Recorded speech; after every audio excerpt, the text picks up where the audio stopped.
महिला आयोगाच्या अध्यक्षा रुपाली चाकणकर यांनी खडसेंच्या जावई प्रांजल खेवलकर यांच्यावर केलेल्या आरोपांनंतर एकनाथ खडसेंनी प्रत्युत्तर दिलं होतं। मात्र ते देताना त्यांनी चाकणकर चेकाळून बोलत आहेत अशी टीका केली। त्यावर आता खडसेंचं हे वक्तव्य वादात अडकलंय। चेकाळणं याचा अर्थ भाजपवाल्यांनी शब्दकोशात जाऊन पाहावा, त्यांच्या बुद्धीची कीव येते असं खडसेंनी म्हटलंय।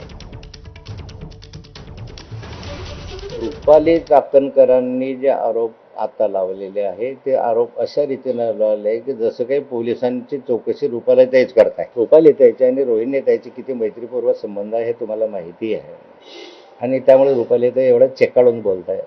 तर त्यांनी सत्य ते बोलावं, त्याच्याबद्दल ओमत असण्याचं कारणच नाही आहे। या संदर्भामध्ये मी जावयाचं समर्थन करणार नाही। माझी एवढीच मागणी आहे की पोलिसांनी याची चौकशी केल्यापेक्षा आता पोलीस करतायत, SIT बिसायटी कशाला करता चौकशी? SIT तुमच्या अंडर आहे, CBI कडे चौकशी करा, पण या संदर्भामध्ये पोलिसांनी सांगावं। या शब्दाचा अर्थ असा आहे, गुगलवर जरा जाऊन पहा। महाराष्ट्रामध्ये राहून जर मराठीचे अर्थ समजत नसतील तर मला वाटतं यांच्या बुद्धीची कीव केली पाहिजे।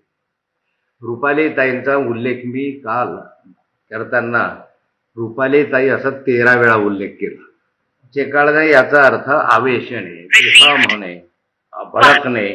तर ज्यांना लहानपणी मी माझ्या हातून बाटलीनं दूध प्यायलं, पाजलं आणि ते माझ्या हातून बाटलीनं दूध पिऊन मोठे झाले, ज्यांना मी मोठं केलं, असे कार्यकर्ते आज या ठिकाणी आंदोलन करताय। मला यांची कीव येते।